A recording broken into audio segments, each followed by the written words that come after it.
नमस्कार, बहुत स्वागत है आपका सुपरफास्ट छत्तीसगढ़। आप देख रहे हैं, मैं हूं आपके साथ ऋतु ज्ञानवानी। सबसे पहले बुलेटिन में बात भानु प्रतापपुर के दंगल की। भानु प्रतापपुर उपचुनाव में करीब 72% मतदान।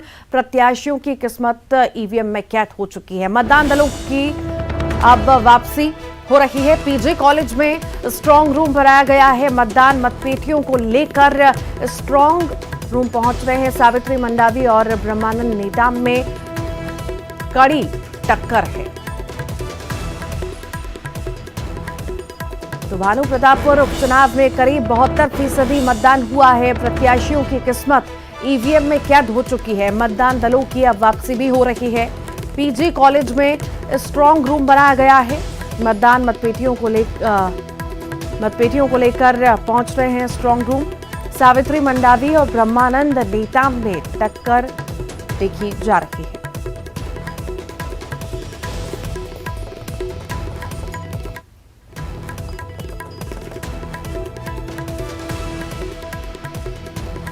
तो भानु प्रतापपुर का उपचुनाव हो चुका है। प्रत्याशियों की किस्मत जो है ईवीएम में कैद हो चुकी है। मतदान दलों की अब वापसी हो रही है। पीजी कॉलेज में स्ट्रांग रूम बनाया गया है और मतदान मतपेटियों को लेकर अब स्ट्रांग रूम पहुंच रहे हैं। सावित्री मंडावी और ब्रह्मानंद नेताम में कड़ी टक्कर देखी गई है। तो उपचुनाव हो चुका है। उपचुनाव के लिए मतदान हो चुका है और कड़ी टक्कर देखी गई बीजेपी और कांग्रेस के बीच में। अब देखने वाली बात होगी, 3 दिन का समय बचा है। सब कुछ सामने हो जाएगा कि आखिर कौन जीतता है, किसका दबदबा रहा। ये उपचुनाव आज हुआ है और कड़ी टक्कर जो है बीजेपी कांग्रेस दोनों के बीच में ही देखी गई है। प्रत्याशियों की किस्मत ईवीएम में कैद हो चुकी है। देखने वाली बात होगी आखिर आम जनता ने किस पर भरोसा जताया है, कौन भरोसे पर खरा उतरता है, ये तो वक्त ही बताएगा। तो प्रत्याशियों की किस्मत अब ईवीएम में कैद हो चुकी है और मतदान दलों की अब वापसी हो रही है। भानु प्रतापपुर उपचुनाव के लिए करीब 72% मतदान हुआ। वोटिंग को लेकर मतदाताओं में भारी उत्साह भी देखा गया। अलग अलग तस्वीरें आपको दिखा रहे हैं। आपकी टेलीविजन स्क्रीन पर 6 तस्वीरें हैं। मतदान केंद्रों पर मतदाताओं की लंबी लंबी कतारें देखने को मिली है। बुजुर्ग और दिव्यांग मतदाताओं में भी वोट डालने को लेकर उत्साह देखा गया। महिलाओं के लिए कई जगहों पर संगवारी बूथ बनाया गया था। मतदान केंद्रों पर सुरक्षा के पुख्ता इंतजाम किए गए थे। ये अब आपको 3 तस्वीर दिखा रहे हैं।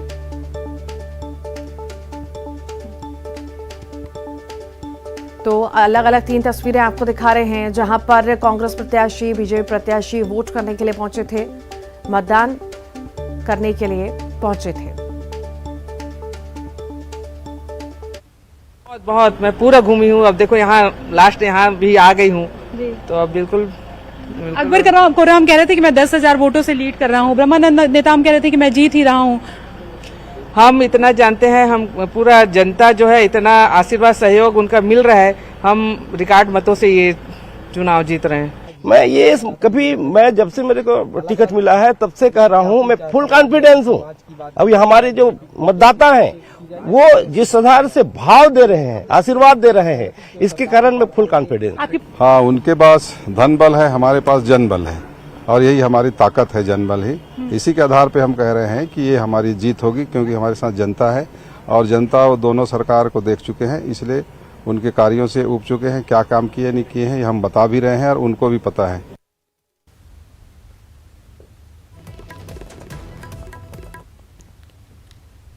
और इसी पर ज्यादा जानकारी के लिए हमारे साथ हमारी सहयोगी ममता लांजेवार हमारे साथ जुड़ गई हैं। ममता, उपचुनाव हो चुका है, मतदान हो चुका है, आखिर कितना उत्साह आपने मतदान के दौरान देखा? लोगों में कितना उत्साह देखा? महिलाएं कितनी उत्साहित नजर आई?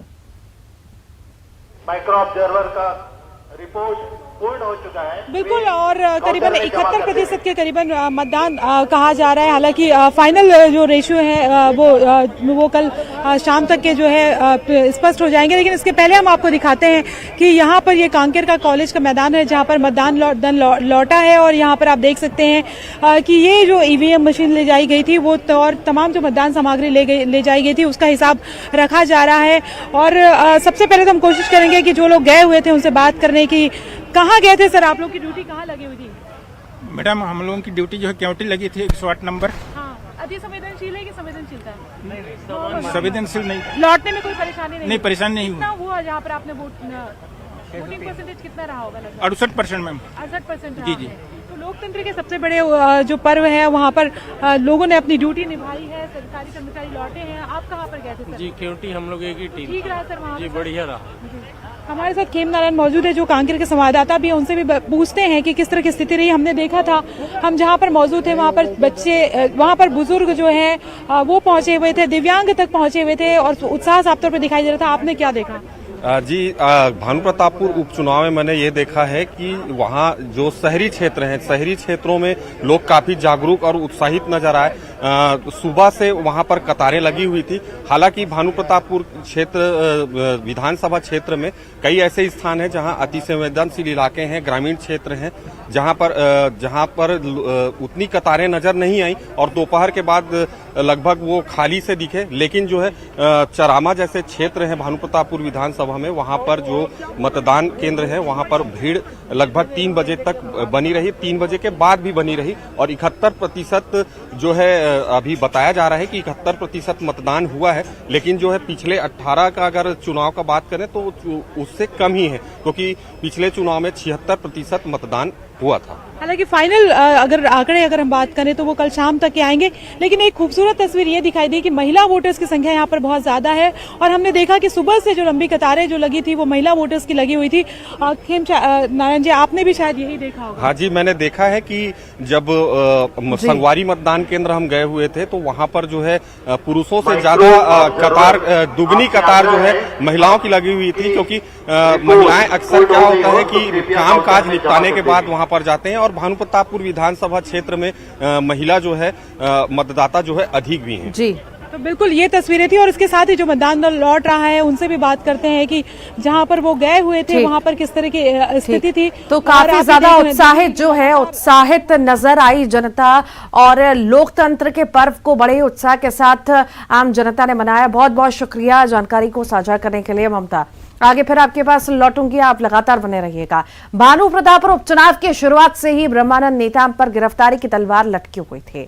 आज जैसे ही मतदान खत्म हुआ ठीक उसके बाद झारखंड पुलिस नेताम को गिरफ्तार करने पहुंची, लेकिन उससे पहले ही झारखंड हाईकोर्ट से ब्रह्मानंद नेताम को बड़ी राहत मिल गई। हाईकोर्ट ने उसकी गिरफ्तारी पर रोक लगा दी, जिसके बाद झारखंड पुलिस नेताम को गिरफ्तार किए बगैर वापस लौट गई। पुलिस की कार्रवाई पर बीजेपी प्रत्याशी ब्रह्मानंद नेताम ने न्यूज 18 से एक्सक्लूसिव बातचीत की और कहा कि सत्य की जीत होगी।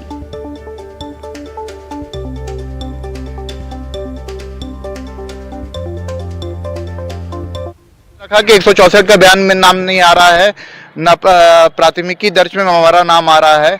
और ये घटनाक्रम को हमने बताया और ये बताया कि पॉलिटिकल वेंडेटा का मामला है। कोर्ट ने सुनवाई की, इस मामले को ध्यान में रखा और पीड़ात्मक कार्रवाई से रोक लगाई है, गिरफ्तारी नहीं की जा सकती है। और सुनवाई कब है? 3rd वीक ऑफ जनवरी में है। और विक्टिम को जो लड़की है, पीड़िता है, उसको नोटिस दायर किया है। भानु प्रतापपुर उपचुनाव के पहले सियासत के कई रंग दिखाई दिए और उपचुनाव के बाद भी लगातार सियासत गरमाई हुई है। गिरफ्तारी को लेकर अगर हम बात करें तो पहले झारखंड की पुलिस पहुंची थी, उस समय गिरफ्तार नहीं किया था, लेकिन वोटिंग के बाद फिर से गिरफ्तार करने के लिए पहुंची थी। हमारे साथ बृजमोहन अग्रवाल मौजूद है जो चुनाव संचालक भी है, उनसे बात करते हैं। सर, इसको किस तरीके से देखते हैं? इसको हम देखते हैं हार की खींच के रूप में, और हार की पूरी जानकारी होने के बाद ईवीएम मशीन में गड़बड़ी करने के लिए 3 बजे के बाद इन्होंने कि भारतीय पिछले 1 सप्ताह में लगातार छत्तीसगढ़ सरकार और झारखंड की सरकार ये दोनों मिलकर हमारे कार्यकर्ताओं को, हमारे चुनाव प्रचार को डिस्टर्ब करने की कोशिश की है। और आज मुझे लगता है कि ये 3 बजे हाईकोर्ट के, जब झारखंड हाईकोर्ट का निर्णय 12 बजे आ गया, तो क्या 3 बजे तक इनको जानकारी नहीं है? और आप भी को भी जानकारी होगी, और मुझे तो लगता है कि कलेक्टर और एसपी तो कानून के ज्ञाता होते हैं, उसको जानकारी होगी कि अगर हाई कोर्ट का निर्णय हमारे कान में भी पड़ जाए तो उनको हमको मानने की बाध्यता है। उनको उसकी सत्यता पता करने की बजाय और वो गिरफ्तार करने पहुंचे। अगर हम कोशिश करेंगे कि अगर ये नहीं सुधरे तो इनके खिलाफ हम कंटेम्प्ट भी लगाएंगे। ये सरकार को पता चल गया है कि ये चुनाव हार गए, उनके इंटेलिजेंस रिपोर्ट बता दिए होंगे, तब ऐसा षड्यंत्र ये प्रपंच रच के यहाँ लोगों को एक जगह इकट्ठा हो जाए, उसी में डाइवर्ट करने की अच्छी तरीका है। और हो सकता है सभी पोलिंग बूथ में जा करके इनके ईवीएम चेंज कर ले, क्योंकि डर सता रही है और हमें डरा रहा है। और हम तो डरने वाले नहीं, हमारे कार्यकर्ता नहीं डरने वाले हैं। जब पुलिस आई सबसे पहले तो उन्होंने क्या कहा सर आपसे, और आपने पुलिस को बताया कि हाईकोर्ट का निर्देश आ गया है? ये निर्देश में हाथ में रखा हूँ निर्देश। उस समय भी झारखंड की पुलिस अगर निर्देश देखो, उसको पता चला होगा, है नहीं, 12 बजे के है, हमने 3 बजे हमें कांकेर चलो अपने बयान दो ऐसे करके किया था। लेकिन यहाँ हमारे कार्यकर्ता सभी हम ब्रह्मा करके खड़े हो गए। कैमरा पर्सन रोहित श्रीवास्तव के साथ ममता लांजेवा, न्यूज 18 छत्तीसगढ़। तो हमारे साथ में झारखंड के पुलिस वाले हैं। सर ये बताइए कि आखिर में मामला क्या है कि ब्रह्मानंद नेताम को पुलिस गिरफ्तार करेगी या नहीं करेगी? लगातार जो घटनाक्रम चल रहा है, पुलिस जो है उनके विरुद्ध में वारंट लेकर के यहाँ आई थी गिरफ्तार करने के लिए, और आज गिरफ्तार करने भी गई थी। लेकिन इसी बीच में हाईकोर्ट के द्वारा उनका जो आवेदन पे स्टे कर दिया गया है, नो कोरोसिव लगाया गया है, जिसके आलोक में उनकी गिरफ्तारी अभी नहीं किया गया।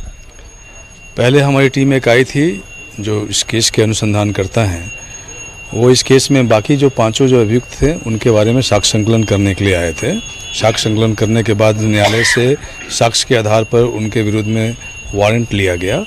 वारंट लेकर के कल हम लोग आए यहाँ पे उसके तामीला करने के लिए, गिरफ्तारी करने के लिए। तो एक अभियुक्त जो हैं जिनके बारे में आज हम लोगों ने एथी किया, तो नो कोरोसिव लगाया गया है। बाकी अभियुक्त के बारे में भी छापामारी हम लोग करेंगे और आगे की कार्रवाई करेंगे।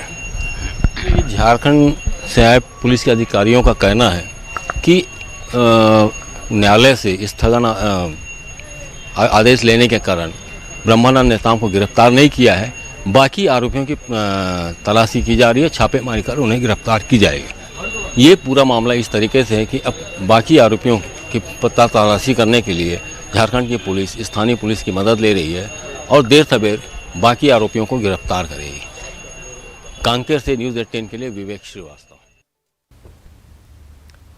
और इसी पर ज्यादा जानकारी के लिए हमारे साथ हमारी सहयोगी ममता लगातार जुड़ी हुई हैं। ममता, गिरफ्तारी की तलवार कई दिनों से ब्रह्मानंद नेताम पर लटक रही है, पर आज जब स्टे आ गया, रोक लगा दी गई हाईकोर्ट द्वारा, पर अभी फाइनल जो है वो डिसीजन नहीं आया है, तो कहीं ना कहीं अभी भी तलवार लटक रही है ब्रह्मानंद नेताम पर। ममता, सुन पा रही हैं आप?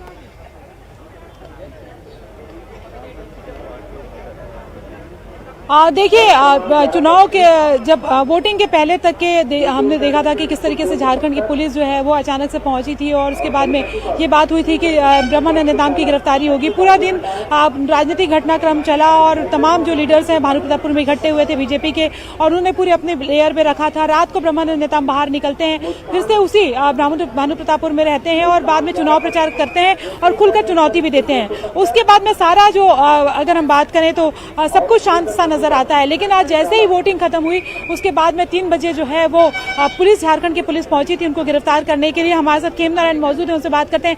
सबसे पहले उन्होंने ही खबर ब्रेक की थी, क्योंकि जिस वक्त वो पहुंचे ब्रह्मानंद, उसी समय कोर्ट का आदेश भी आया था और उसी की जानकारी लेने के लिए जब वो पहुंचे ब्रह्मानंद नेताम के पास, तो उन्होंने देखा कि पुलिस की टीम जो है वो उन्हें अपने साथ चलने के लिए कह रही थी। आप बताइए कि क्या देखा और क्या अभी भी गिरफ्तारी की तलवार लटक रही? हालांकि अब तो सब कुछ क्लियर हो गया है। जी, मैं बताना चाहूंगा कि जब से ये भानु प्रतापपुर उपचुनाव शुरू हुआ है, नामांकन की प्रक्रियाएं शुरू हुई हैं, तब से ब्रह्मानंद नेताम पर जब दुष्कर्म का आरोप लगा तब से उनके ऊपर गिरफ्तारी की तलवार लटकती हुई नजर आई। पूरे चुनाव भर जो है ब्रह्मानंद नेताम के गिरफ्तार होने की, झारखंड पुलिस की कार्रवाई करने की बातें चलती रहीं और उपचुनाव में शायद यही मुद्दा बनकर सामने आ गया कि ब्रह्मानंद नेताम जो है दुष्कर्मी हैं, उन पर आरोप लगाया गया इस तरीके से। और आज की जो घटनाक्रम है, आज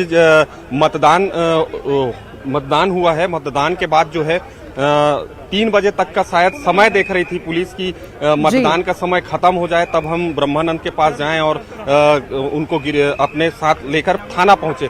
लेकिन एक खबर और भी आ रही थी कि ब्रह्मानंद नेताम ठीक गिरफ्तारी की तलवार हम देख रहे हैं लंबे वक्त से, जब से झारखंड पुलिस आई हुई थी तब से लटक रही थी, और अब जो है गिरफ्तारी हुई उसके बाद छोड़ दिया गया क्योंकि स्टे आ चुका है कोर्ट की तरफ से। अब देखने वाली बात होगी कि अगले तारीख पे आखिर क्या होता है। बहुत शुक्रिया। आगे बात करेंगे गरियाबंद की, जहां पर सीएम भूपेश बघेल ने लोगों से भेंट मुलाकात की और इसी दौरान सीएम फिंगेश्वर को कई बड़ी सौगातें सीएम ने दी है। सीएम ने फिंगेश्वर को तहसील बनाने की भी घोषणा की है। इसी के साथ ही स्कूलों में अतिरिक्त क्लास निर्माण के लिए 133,12,000 की घोषणा की और ITI फिंगेश्वर का नाम संत बाबा गुरु घासीदास के नाम करने की घोषणा की है। 18 गांव में पेयजल के लिए अकलवारा में बैराज बनाने की घोषणा की। सीएम ने किसान बीसे लाल साहू के घर दोपहर में छत्तीसगढ़िया भोजन का आनंद भी लिया। विधायक जी की डिमांड थी और इस कारण से अकलवारा में बैराज भी बनाने का, यहाँ तहसील बनाने का घोषणा किया गया। पब्लिक डिमांड थी, विधायक जी की डिमांड थी और इस कारण से अकलवारा में बैराज भी बनाने का, यहाँ तहसील बनाने का घोषणा किया गया। गरियाबंद के छुरा में सीएम भूपेश बघेल ने लोगों से भेंट मुलाकात की और इसी दौरान उन्होंने छुरा में रजिस्ट्रार कार्यालय खोलने, राजस्व अनुविभाग कार्यालय बनाने की घोषणा की। पंडुका में उप तहसील कार्यालय और पंतिया ग्राम में संचालित हाई स्कूल का हायर सेकेंडरी में अपग्रेडेशन किया गया। पंतिया में 33 kV का सब स्टेशन, सरग बुदिया तालाब का सौंदर्यकरण और स्वामी आत्मानंद हिंदी माध्यम स्कूल खोलने की घोषणा भी की गई है। सब लोगों से मिला, किसान लोग भी संतोष व्यक्त किए, धान भी बेच रहे हैं, टोकन भी मिल रहा है, पैसा भी मिल रहा है, बारदाने की कोई कमी नहीं है।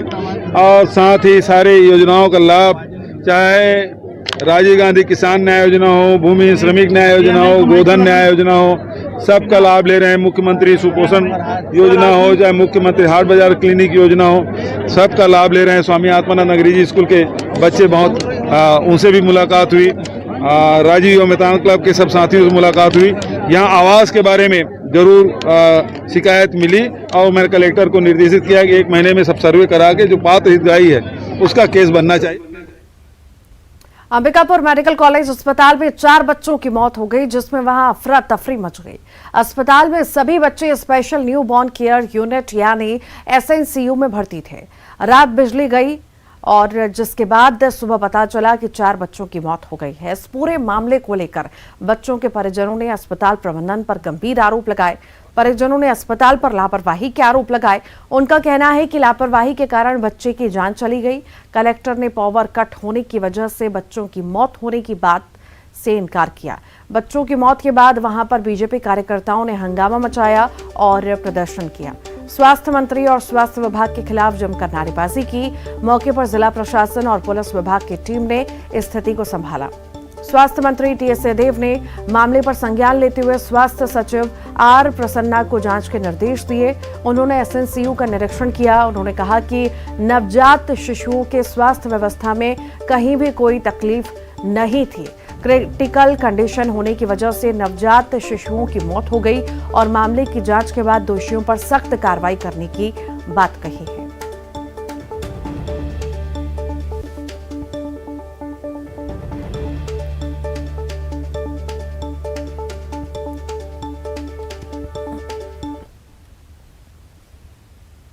और आइए अब देखेंगे 25 सेकंड में खबर। अंबिकापुर मेडिकल कॉलेज पहुंचे स्वास्थ्य मंत्री TS सिंहदेव। विरोध प्रदर्शन कर रहे बीजेपी